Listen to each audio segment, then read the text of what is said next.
Alright, what's going on, guys? Welcome to Purgatory, and welcome back to another episode of the Purgatory Anarchy podcast. In today's video, we're talking about two things: Drizzle season and Alaska. So, if you guys don't know, about last week, I went to Alaska, and I want to kind of just tell you guys a bit of the story and how stuff went and how the trip went back there, and just the things of my recommendations and things I've seen.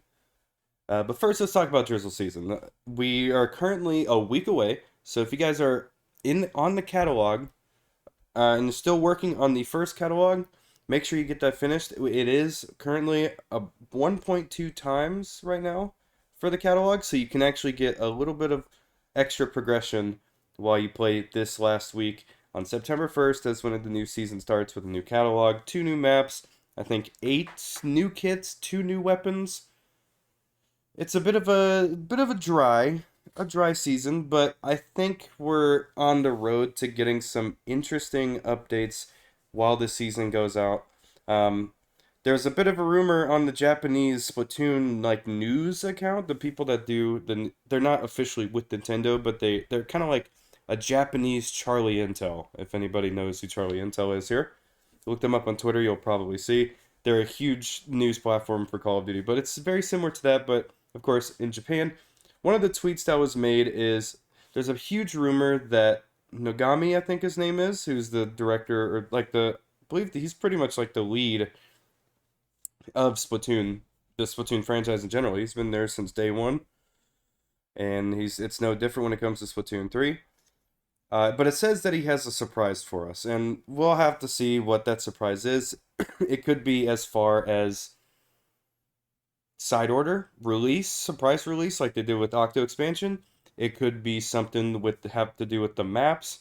It could be additional stuff that they just didn't announce that wasn't necessarily ready yet, but they are releasing later in the season. We don't know. Apparently, it's happening this weekend. I'm not entirely sure if that's true. From what the Twitter account said, it said the Koshian event is this weekend, so we'll see. I thought it was going to be the one that was going to be on September 15th, but who knows? And if they hit us with the side order surprise, saying like, "Hey, it's releasing with season one," part of me would be surprised, but also not, because we also got Inkopolis, I believe, when Fresh season released, same day that season released, we got that huge bit of content where the DLC of just the amount of stuff that we had that season. Currently, that might still be my favorite season, but we'll see with Drizzle season because I love literally everything that they have given us. So a bit of I probably should have prepared for to read out all the kits to you guys, but a bit of like a refresher on everything. We are getting 2 new maps, of course, two actually brand new maps, not like a remake and a new map. It's 2 brand new maps. I apologize. I'm still coming down from COVID. I'm finally have a normal voice, but we'll talk about that here in a second. But bit of a refresher: 2 new maps, 8 new kits, and 2 brand new weapons, I believe. They also announced Splatfest coming for the first year, or for the 1 year anniversary. Again, he did say he has a surprise for the 1 year anniversary, but the 1 year anniversary, I believe, the Splatfest is Shiver versus Fry versus Big Man, and that's on September 8th. They also have some amiibos coming out. There's that big run. Let's see here. But let's go a bit more in depth. So we got new clothing, whatnot, but the 2 new maps. We got Crab Leg Capital and Ship Shape Cargo. And both those maps, again, are completely original. We got 2 new weapons, the first one being the Dreadringer, which is like a 2 round burst. It's a 2 burst slosher that looks like it's a 3 shot kill. We got a catalog that, admittedly, I will admit, is a little disappointing, but at the same time, it's not the huge biggest deal. I never really look at a catalog with the new season thinking it's going to be blown out of the water. That's just kind of my expectations of it. But the next weapon we're getting is the heavy-headed Splatwing, and this kit I do know for certain on the top of my head, and that is, I believe it's Curling Bomb. I could be way wrong. I do know. Is it Suction Bomb? Something. I literally was like, yeah, sure, I know what that is. But I do know it comes with Tacticore, The Dredge Ringer, I believe, comes with Reef Slider, and I could have swore that's the one there, but I'm looking through Twitter right now. But we got the custom GooTuber, which will come with Fizzy Bomb Ultra Stamp, the Octobrush Nouveau, which comes with Squid Beacon and Inkstorm. We got the Ballpoint Splatwing Nouveau, which comes with Ink Mines and Ink Vac. Blow Blobber Deco, which comes with Angle Shooter and Kraken. Awesome. The Sorella Brella, which comes with Autobomb and Inkjet. The the Sloshing Machine Neo, which will come with Point Sensors and Trizuka. Then we got the Inkwine Tri-Stringer, Sprinkler and Super Chump. Probably the most disappointing kit out of all of them. And then finally, best for last, we got the Gold Dynamo Roller, which comes with Splat Bombs and Super Chump, which might be my favorite kit in out of all of these. I think the Sloshing Machine Neo might be really good, especially with Point Sensor. I'm actually really glad it didn't get Crab Tank. It actually got Trizuka instead. Trizuka is very strong now, but I think it's far less concerning than a Crab Tank is, especially if they spam it. Um, Coming up, I believe tomorrow or later this month on August 28th, we are having a new challenge, which is Zipcaster, the Zipcaster challenge, where everybody has Zipcaster. So if you're somebody who just wants to have everybody do Zipcaster, I would recommend taking in the Octo brush, or I believe that's the brush that whatever brush has the Zipcaster special. I believe that's the Octo brush. I could be way wrong actually. But again, surprisingly, no shooter kits. We don't have any. We don't still have yet to have a new 52 gal kit, a squeezer kit, and I believe that's the only two shooters that we don't need. I believe Splatana Stamper still needs a new kit. I think currently we are at 20 weapons that still don't have a new kit. I could be. Please correct me if I'm wrong. I could be way wrong about that. But overall, it's probably the least in terms of content. We are getting a new Grizzco weapon, which is looks like to be the Grizzco dualies, like very much so. And then there's a big run coming on the day of the new season, which is very, very exciting. I'm personally really excited for the season. I love the aesthetic of both of the maps.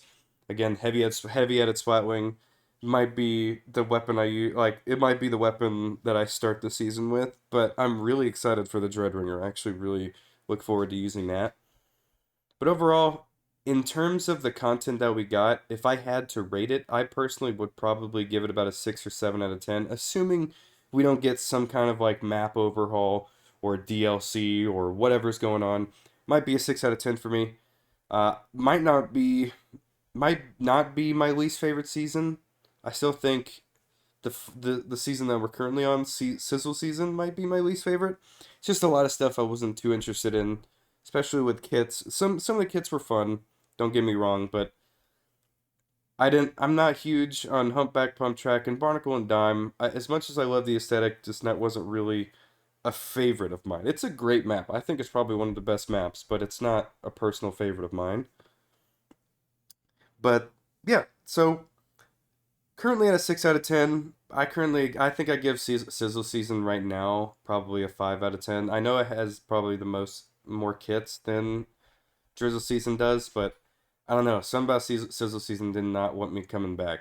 Even though the new map that we got for Salmon Run is great, that also reminds me we are getting Salmon at Smoke Yard next season. That we actually are getting two new like two maps in a row at this point because last time I believe before we got the new map we had the new boss, and as much as I liked getting a new boss, it was kind of underwhelming because we still didn't have many maps to play on, and those maps were especially two of the returning ones being ones that I'm not huge on.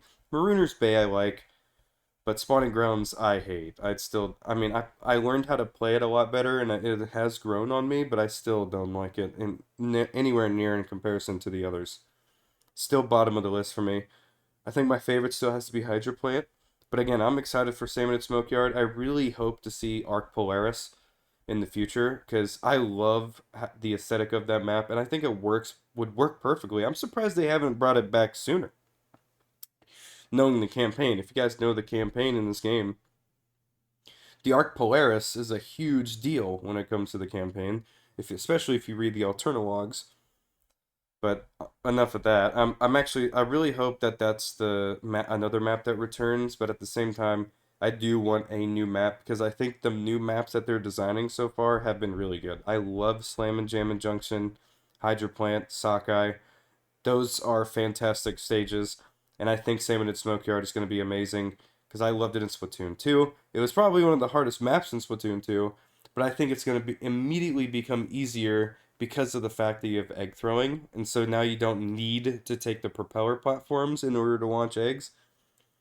Honestly, Splatoon 3 Salmon Run is still the most fun I'm having with Splatoon 3. Multiplayer I wouldn't say it's underwhelming. It's just I don't vibe with it right now, even though I still try to play it as much as I can, but I try to play it in doses. I try to take it in doses because I don't know. When I get too competitive, I just stop having fun with the game.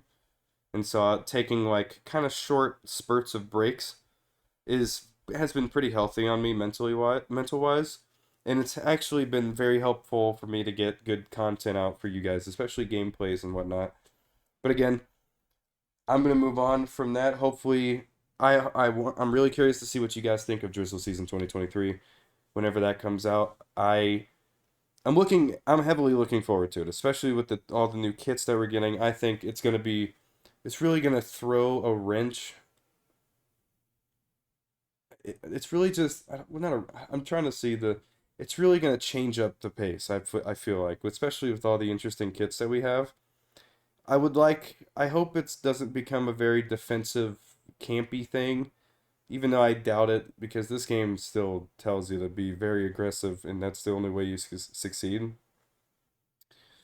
But moving on from that, time to talk about Alaska, and I don't really know where to start. All I can really start with is getting on the ship. So from Dallas, so where I live in Texas, we had to fly out to Seattle, Washington, where the cruise ships are. That's where Princess was. Princess was the brand that we went on. The ship cruise line that we went on to go to Alaska. And I'm not even talking like Alaska, Alaska. We were kind of like on the Tusk, kind of like this little piece that like hangs off of Alaska. That's kind of where we spent most of our time. Uh, but it was still nice nonetheless. I should probably mention that. There was a lot of good mountain. But I'm getting off track. So landed in Seattle. We had to take a bus ride. To everything honestly went pretty smoothly. We got to where we needed to be. We got to our rooms. There was no mix-ups. We got right on the ship, and we were smooth sailing from there. We Some of the best views, especially whenever you get more out. So first 2 days were sea days. We had to get to where we needed to go. So let's fast forward through that. We didn't really do much on the ship that day. We kind of just walked around. I think we went to a comedian show. That was probably I think that was Wednesday. But anyways, fast forward to the first destination that we went to. We went to Juneau, Alaska, where we had our first shore excursion. And that shore excursion was whale watching and glacier. It was like glacier viewing as well. And that was when we got to see, I think it's Mendenhall Glacier. I'm forgetting these names, man. I'm so bad at these names. Um, but the whale watching. So it was raining in Alaska. Apparently, actually, a rain happens up there a lot, and I understand. Um, but it was cold, which was something we weren't used to because we live in Texas. It's 105 degrees here, especially right now. I think it's 105. And it's been like that for the majority of the month. And to all the people I know in or Arizona, we feel you. I know. I think Arizona right now is getting hit harder with heat than we are. But Arizona, let's not compare how bad things are. Let's just agree that triple digit temperature heat sucks. It's terrible. I hate it so much. Can't wait for it to get cold. So when we went to Alaska and it got colder, I think we went from 105, 108 degrees to about 40 to 50 degrees. That's summer in Alaska. I can't believe it, dude. It felt so good to be out there, and but anyways, trying to stay on track because I do this a lot. This is why I call it the Anarchy podcast. Um, so we went on we went on this really cool boat that I thought it was gonna be like a small boat, and not just the family and I were gonna go on that boat and see whales and whatnot on these small boats. But actually, it was a pretty big boat with a bunch of people on it. A lot of nice people too. A lot of these people were very there. Apparently, I at least I ran into some nice people. Apparently, my family didn't. There were some people like pushing, shoving out of the way, and it's a bit of a mess. But personally, I was just standing where I was the whole time, and people next to me were very, um, I guess not patient, but they were very generous and polite. I don't know. I guess there was like a bad apple in the boat. I'm not even sure, but the whales were beautiful. We saw them. There was a lot of them. There's like a flock of them that was like surrounding our boat. It was a bit scary, especially knowing that apparently there's been articles on whales attacking boats. I doubt that's been a thing in Alaska because I never even heard that news before. I think it's that way because Alaska actually kind of respects the wildlife out there. When we finally got to the whale area, we were only able to be there for about 30 minutes until we had to leave because eventually the boats and all that stuff could I don't know if it was like polluting or anything. My knowledge on this stuff isn't the best, so I assume it's something that would harm the whales if we stayed there for too long.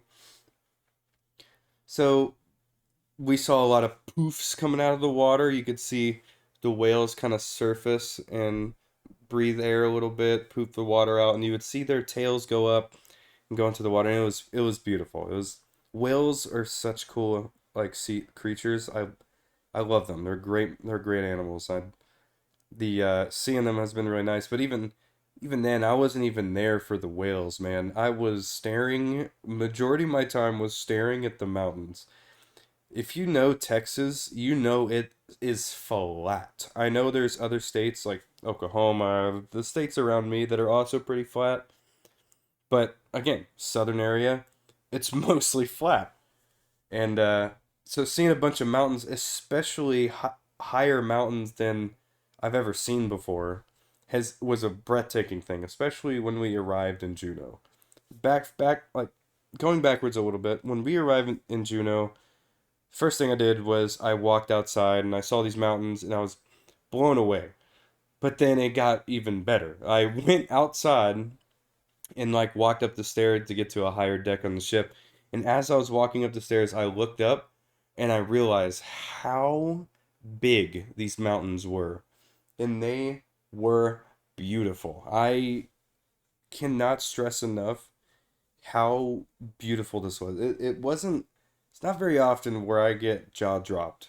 And my jaw was on the floor because of this place. So it was incredibly beautiful. And so fast forwarding back to the whale watching, once we were done with the whale watching, I was staring at the mountains. We saw some glaciers in the distance. We went After we did that, we got back on the bus to go over to I believe Mendenhall Glacier it was. I could be. It had like this hiking trail to where you could go to a waterfall. You can get as close to the glacier as you possibly could, even though the view of it wasn't that great. There was a really nice waterfall that we were at. The There's just a lot of good views in Juneau. I already off the bat, Juneau was off to a fantastic start. And to the people of Juneau, again, thank you. I guess yeah, thank you for having us. I know some I hear some people just don't really like tourists. I don't know how it is in Alaska, but some people just don't like tourists, and yeah, I just love being out there. I think Alaska might be my favorite new place, but again, Juneau off to a great start. So we got a lot of photos. If you guys want to see these photos, by the way, I have them all posted on Instagram. So if you want to go see those, by all means, go to my Instagram page. That should be linked in the description below. That will show all the pictures that I uploaded, especially from each excursion, not like or every place we landed at, not landed, but like pulled up at. Anyways, after Juneau, we kind of walked around the town a little bit, and then we went in there, got on the boat, and we had this really nice dinner that was okay at best. The service was great, but the food was okay at best. Wasn't anything to die for. Wasn't terrible. So, but that was kind of day two, day three. On to day four, day three, day four. Let's see, was it so Juno was technically day two, or yeah, day two because let's say day two and a half. Um, so on to day three, I believe we arrived in Skagway, Alaska, to where our second and final shore excursion was. And with that, we took this a train that took us through the mountains of Skagway, Alaska. So where it starts though is in Canada, so you had to have your passport with you. And those people take that like border patrol very, very seriously, which I respect. And so when we pulled up there, we had to give them our passports or show them our passports to show that we were U.S. citizens.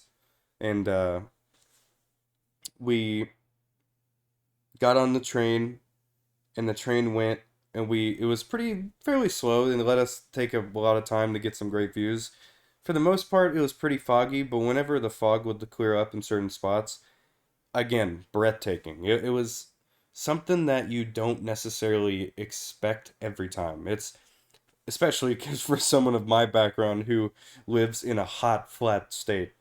So it's a very good sight for sore eyes. It's one of those things. It's like I don't want to leave, especially me. I'm somebody who hates the heat. So whenever I live in Texas, when winter is like 50 degrees, 50, 60 if we're lucky, um, it tends to be tends to suck, to be honest. So, and I know it gets pretty bad in Alaska. There's probably a crap load of snow. It was for the first time ever when we took a bus ride, we saw these signs, or like they're little kind of poles that would show you where you were on the road. It was for snowplows because the snow would be so high you couldn't see the road, or you just couldn't really see ahead of you too much. So they had these poles that had measurements. If you were in the white, you were clear that you were on the road. If you were in the yellow, you're getting a little too close to the edge. If you're on the red, you better you better try get back on the road as soon as possible because you are falling off. And that that probably has to be so scary. That was again first time I've ever seen that before, and there's probably some people watching this who are like, "Huh, that's so funny." Like you never seen those. I see those every day. I'm like, different experiences, man, different perspectives. It was really cool. It's scary to think about, but also really cool. Anyways, moving back onto the train. For the most part, we just kind of sat there. We were looking out, and we had this tourist lady telling us, "Oh, here's what we're pulling up to." And there's a lot of really cool scenic views, a lot of good background because Skagway was a huge gold mine area. So getting that history on it was nice. After that, we went gold panning. If you guys don't know what gold panning is, it's they give you a pan that's full of dirt, and there's actual gold in these pans, and they'll go and weigh it for you, and they'll tell you how much your gold is worth. And surprisingly enough, you can actually get that gold so like traded in. I believe, right? I haven't really looked into it too much, but from the way they were saying it, it sounded like you could actually get it traded in and get some money out of it. And the gold I think I had was worth, I think, what, $6, $7. I didn't really get that much gold. That part I personally didn't really enjoy too much, and that's not against them or anything. I don't know, money for like anything that involves money, I just don't really have fun too much with. Like it's not like it wasn't depressing. It was more or less it's cool, but I'd rather stare at some mountains this whole time. Like, and the people there were super nice. They were part playing a role as if like they were living in the times when gold was a huge deal. So is I love the aesthetic. And after that, we went to this really nice barbecue. Wasn't like the best barbecue of my life, but it was again pretty nice. Especially having Alaska barbecue is definitely very different, and not in a bad way. It was actually really good. But coming from Texas barbecue, let's be real, Texas barbecue is pretty goated. Anybody who's never came to Texas, you should come to Texas and try the barbecue. I think you will be pleasantly surprised. And of course, it depends on where you go too. When it's homemade barbecue, that's usually the best. Nothing usually ever beats homemade. But there's a few places that we have out here that are pretty good too. I'm forgetting the place, but there was a barbecue place that was on a Netflix documentary. My dad went there, funny enough, but that's one of the better places that we have. Yeah, anyways, onward, on back to that. Alaska barbecue, it was very good. They had this like made from scratch root beer and cream soda, and I personally wasn't a fan. It didn't taste bad. It wasn't the worst thing I ever drank. I actually thought it was quite good, but it was just I overhyped it and kind of found myself a little disappointed. Because I love root beer, or like cream soda. I love both of those. I got the root beer, but again, found myself a little underwhelmed. The food was great. The people were great. Honestly, nothing against it. And after that, we took a boat. We took the bus, I believe, back to the ship. But we spent a lot more time there in Skagway because we got there at what I think 6 or 7 in the morning, and we finished about 1 p.m. and our boat was supposed to leave at like 8. So we spent a lot of time in Skagway, and we went to a bar there that had some Alaskan brew beer, and that was pretty cool. It tasted, like beer, to be honest. It all kind of tastes the same to me personally, but pretty cool aesthetic and pretty cool environment, atmosphere, all the same. The town was really cool. If you look up downtown Skagway, I think it's called, you'll see what I'm talking about. You can look all these places up on Google Maps or any other way if you want to. It doesn't bother me. It's Look these places up. You'll see how beautiful they are. Skagway was literally surrounded in mountains, so it felt like this. Funny enough, it feels weird to say it, but like think of a battle royale map where it has like the hills between POIs. It kind of reminds me of that. Like not like reminds it was very reminiscent of that. I can definitely tell now where battle royales kind of get their map design inspiration from, because you go to Skagway and you can't really see anything for miles simply because of all the mountains. It's not something you can do there as like you can do in Texas. In Texas, I can go look out my window and see all the way to like a factory that's in Dallas. It's one of those things. Obviously covered in like fog and whatnot, but we don't. That's being too specific. But you get the point. You can see pretty far in Texas. You don't feel necessarily alone. Not like alone, but you don't feel private, I guess, in a way. It just seems like somebody could just kind of get a telescope and hold it and then see where you're at from like across a whole city, it feels like. So that's the whole thing. But anyways, Skagway, beautiful. We went out and we did a lot of stuff there. We just kind of walked around for the most part, but we like explored some shops, got some food, then eventually went back to the ship, had another night of dinner. That dinner was okay at best. And then on to the next day, which I believe we pulled up. It was Glacier Bay. So this one we didn't have to get off of the ship for. It was more or less just looking at glaciers the whole time. There's not really much to say here. It was kind of foggy at first, but then when we turned around and kind of left, it cleared up, and those glaciers were probably the highlight of the whole trip for me. It was beautiful to look at. I just really wish I could have when I was able to walk on them, but understand why you can't. You can't go out there and walk on them. Glaciers are very fragile things, and I feel like if you piss them off, you're just gonna make have a bad day. So I'm not entirely. I, as much as I would love to like just sit on one and just chill out on a glacier, I understand why they wouldn't let us anywhere even near them. Um,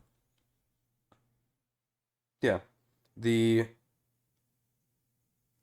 there's not much to say about it except for saying it was probably the most beautiful piece of nature I've ever seen in my life. And I'm someone who loves mountains. I love the snow. I love cold. So seeing these views, especially all the big mountains, it made our ship feel small. And our ship was huge. And yeah, again, another breathtaking view, my favorite. Um, but my favorite like city stop was Ketchikan, and that was next day. Glacier Bay was us really just staring at mountains the whole time. So it really wasn't much to say on Glacier Bay day. I think that was the one day I got room service to where I ate food out in the balcony staring at the mountains. So that's something I can flex now. I love that. I did bring my Switch too, so I didn't play. I don't really play it that much. I only played it on the sea days where weren't doing literally anything. So, but Glacier Bay again, probably the best place in terms of beauty, like sightseeing and wanting to explore, to be honest. But after that, we went to a place called Ketchikan, Alaska. I'm gonna try to speed it up a little bit here, but we went to Ketchikan, Alaska. That was, I believe, the capital of Alaska. I want to say, I do know it was the first city of Alaska, but yeah, the also sorry if you can hear my dog barking. She likes to bark her head off. She's old, so please excuse her. But Ketchikan was the first, yeah, again, the first city of Alaska from what the huge sign says. So there's no way I can be disproved about that. I don't know if it's the actual capital of Alaska, but I do know it is the first city of Alaska. So that was really cool. We went to a nice little souvenir shop. This one was more of a we walked around kind of thing. There was no shore excursion here, but I will say I finally got to witness a salmon run in person. So if you guys don't know, Salmon Run in Splatoon 3. This to the people that are on my channel that don't play Splatoon. Salmon Run is a wave-based horde mode to where you have to meet a quota. You have to kill bosses, get these eggs, and you have to collect a certain amount in 3 waves. And that's pretty much it. So seeing a salmon run, realizing that it's actually a thing, and going to see it and witness it was pretty surreal. I was like, oh wow, so they didn't just call it Salmon Run for the fact that it's a horde mode and there's salmon running on the map. No, it's based on an actual thing, and it also kind of makes total sense why there are so many enemies on the map at one time, especially at the higher rank of play, because of the sheer fact of when you look at a salmon run, there is a dude, I don't even know how to explain how many salmon there were. Let's just say that we thought they're all the at the bottom of those lakes and the rivers, we thought those were rocks. No, they're all salmon. We thought they were all dark rocks. They were all salmon, and I don't think I posted those photos yet on social media. I'll probably post them after I record this. So if you guys want to go see over on Instagram, I might post them on Twitter too. But again, links in the description to those. There is a video on my Twitter though talking about a salmon run, and it shows them swimming upstream, and they're constantly swimming. These things, salmon are not giving up. They keep going until they meet their goal. And there's honestly a fun fact, but a tragic fact as well. The fun fact being, whenever salmon are born, I believe they grow up a little bit, but then they leave their home for about 3 years to mature in the wild. Then after those 3 years, they attempt to return home. I say attempt because that leads me into a tragic fact, and that is 1 in 100 salmon actually make it back home. It's so sad, but it's also like, holy crap, Salmon Run in Splatoon 3 is kind of accurate. They throw a lot at you, and you kill majority of them, and then when they go back, they're back. They go back dwindled in numbers, and so that's something to weirdly think about. Even and that's also because there's a lot of salmon, especially in this place that we went to. You could go fishing in those spots, but we were just there for sightseeing, and easily some of the most surreal things I've seen. I didn't realize that a video game would make me interested in something in real life. Usually that's the other way around. Something in real life will intrigue me, about something in a video game, or I don't know. It's a little weird for sure. So, and you can tell you're a gamer whenever you go up to your parents and you go, that's actually very accurate to how Splatoon 3 is. It's actually kind of funny. Um, and the eggs too. That's actually a thing with salmon. That I mean, that's obvious. The, yeah, I feel dumb for saying that now, but that's pretty obvious. So yeah, the seeing all that was really really cool. And again, I have a bunch of videos and photos, so I'll probably post those after this video. So again, stay tuned for those. What else? After that, we kind of walked around, went into a gift shop. I got a few souvenirs because it was the last onshore like stop we were taking, except for a stop we were taking in Victoria, Canada, but it was only for about 2 weeks at most. So we didn't really pay mind to that. Uh, but lastly, once we left Ketchikan, we still walked around it. We were gonna try the donut shop that was there, but unfortunately we could not because there's a huge line, and we thought we were gonna miss our ship if we actually waited. Turns out the line was already done and our ship haven't left yet because we were sitting there on our balconies staring at that donut shop, and it was still open with no line, and we still have I think about like had 30 minutes left until we had until the boat would leave. So that was a little disappointing, but I wouldn't trade I wouldn't trade that for the world. The seeing the views of Ketchikan, easily probably my favorite stop in terms of getting off the boat. I think Ketchikan was my favorite stop. Glacier Bay was my favorite overall, but I think Ketchikan was my favorite like stop that we took. After that, we got back on the ship. I think we had a dinner at an Italian restaurant. I think that was Glacier Bay actually. Probably the best food we had out of the whole time of all our reservations. So yeah, again, whenever we got on the ship, we really didn't do much. We just kind of ate food, and that's it. And the food was okay. There's not much to talk about the food. We I might have spent some time in the casino. Unfortunately, I didn't win money this time, like I did the cruise. If you guys know that story. Um, yeah, moving on to I believe the next day, we it was mostly a sea day until we stopped into Victoria, Canada, for literally like 2.5 hours. My brother and his girlfriend got off, so they got to enjoy their time, but we just kind of like enjoyed the view from the ship. And that was when I started feeling sick. Unfortunately, it was around that same day as when I started feeling real sick. I beforehand I had just some pretty big drainage, but I didn't think much about it. I was like, it's probably just something of us being at sea, inhaling. I don't know. My throat just was getting drier and drier by the day, but then it now became huge drainage, and it was getting pretty bad. And the next day it got worse, and then the day that we were supposed to leave, it was probably the worst day, like the second to worst day, I would say. But anyways, that was the day I got sick, and then the next day after Victoria, we showed up back at the shore of Seattle to fly back home to Texas. And that whole day was torture. It was one thing after another. The plane had crazy turbulence. Okay, to the people in Seattle, I'm only basing this on the airport, but Seattle sucks. I don't know. It could just be the airport. It could just be I don't know what it is. I I do know for a fact though that is security was like doing their job. I get that. God, this is gonna sound. You know what? Never mind about that. The so the security were assholes. and not in the way that like of them doing their job kind of assholes. Like these guys were assholes. And a large majority of the people at the airport there were assholes too.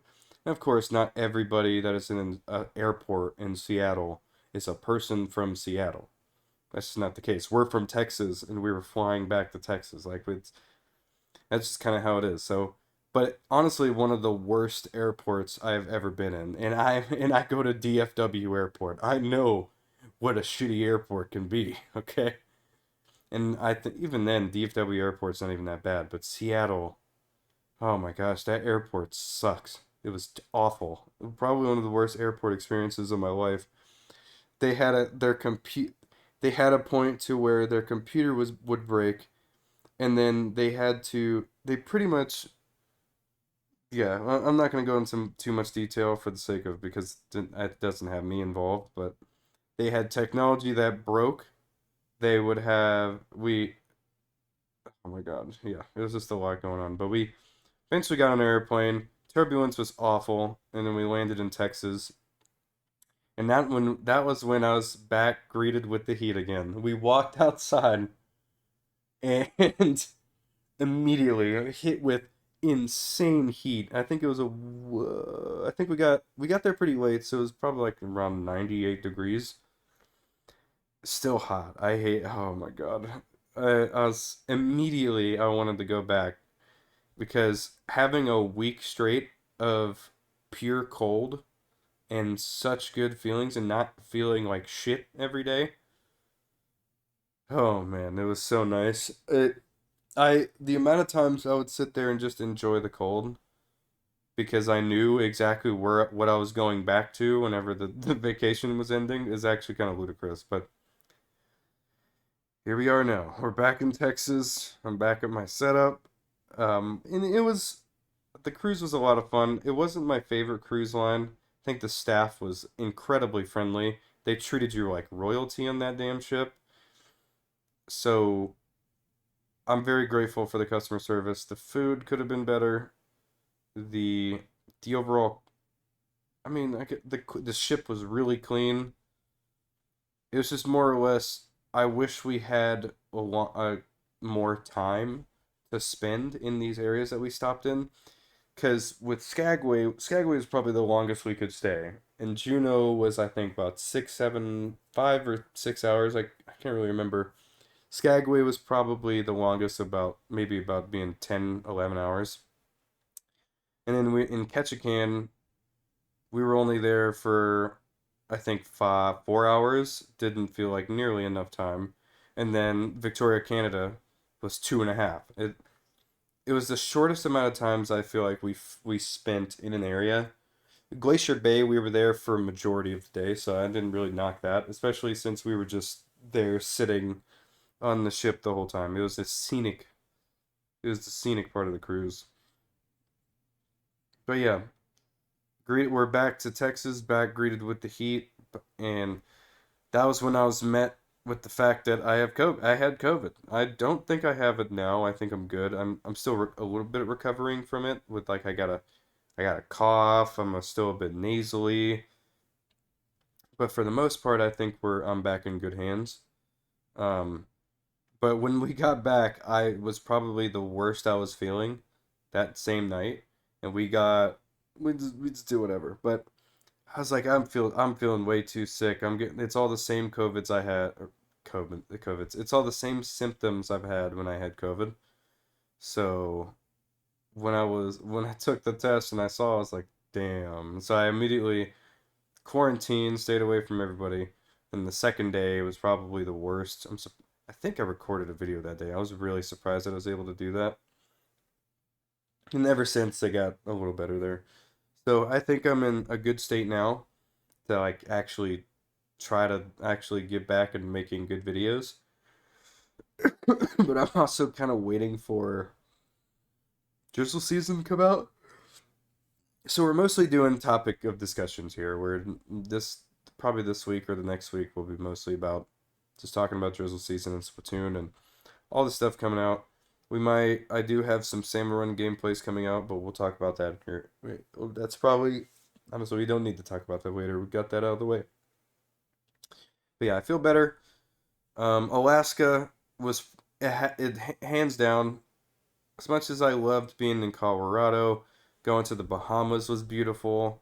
Being up in Pennsylvania to to be with family is awesome. But I think my favorite vacation that I've ever taken was this Alaska trip. Could it have been better? Yes. Do I think if I go back to Alaska on my own terms, in terms of just flying out there and staying somewhere, would it be my new favorite vacation? It absolutely would. But Alaska has been my favorite place to be out of every place. It was, I think, the first vacation in a really long time where we didn't go to a beach. I live in Texas. That's the last thing I want to do is go to a beach, unless the beach is like super original. And it was beautiful, just like the Bahama beaches were. Um, but yeah, I think that's really all that I have to say. It was again a lot of fun. I know I'm gonna go back, so I cannot wait to go back to Alaska. To everybody in Alaska, thank you for being so nice. A lot of people that we saw were super polite, generous. They were honestly just mostly good people, and I'm really happy about that. And I can't be sorry guys. I can't be more grateful. So I woke up early today, so I'm a little tired, but yeah, I think that's about it for today's episode of the podcast. We will be having a new episode coming out. I'm hoping for next Friday, and that's going to actually be a pretty special episode. We're going to have a special guest on that episode, so I hope you guys stay tuned for that. That time around, we're not going to really talk about vacations. I really wanted to get my vacation out of the way, kind of to talk about it a little bit to the people that care. So if you're wondering if you wanted to go to Alaska or not, I personally will say if you're a fan of the North, like if you're a huge fan of mountains, cold, snow, then absolutely yes. This is probably the best place you could go and feel pretty comfortable at the same times because summer in Alaska is like 50 to 40 degrees and it's beautiful. And I think you guys will have a fantastic time if you do end up going to Alaska. It's incredible. Even if you're not a fan of mountains, I think it's still a place you should go because there's a lot of very fascinating stories behind the glaciers and mountains. And if you go to Juneau, or I guess if you just go to Google right now, look up Romeo of Juneau. It should be something about the Mendenhall Glacier, I think. But Romeo of Juneau, Alaska, was a wolf that was like super friendly. If you look it up, you'll see the story for yourself. You'll even see the wolf because the guy who learned about the wolf and knew about him took a lot of pictures of it. So Google that. That's something I'll leave you guys with. But anyways, hopefully you guys did enjoy this episode of the podcast. Make sure to let me know down in the comment section below what you thought about it. Do you think I was kind of straight to the point? Do you think I branched off too much? Do you think I need to shorten the episodes? I'm trying to keep these episodes under an hour, or at least or to an hour and under. Um, so I think I did a pretty good job here. We're at about 50 minutes almost. So, and hopefully you guys understand why I had just a Splatoon shot sitting here the whole time. It might fade out here pretty soon, but I didn't really want to show my face today. We'll probably be showing my face on the next episode that I do with the special guest. So make sure you guys stay tuned for that. New videos and everything coming soon to the channel. I think next week's going to be a lot of gameplays and a lot of the usual videos from me because I don't think we really have much to report on next week. We'll see. But when Drizzle season releases, we will be doing everything that we pretty much do every season with map walkthroughs. I'm probably going to actually try to get gameplays with the new kits this time. Especially the heavy-headed spywing. But anyways, I apologize about that. Thank you guys again so much for listening, for watching. If anything, you guys probably had it pulled up to the side and just listened to it. So, and that's kind of the point of a podcast, to be honest. So, again, thank you guys again so much for watching. Hopefully, you did enjoy. Yeah, I love you all. Have an absolutely fantastic day.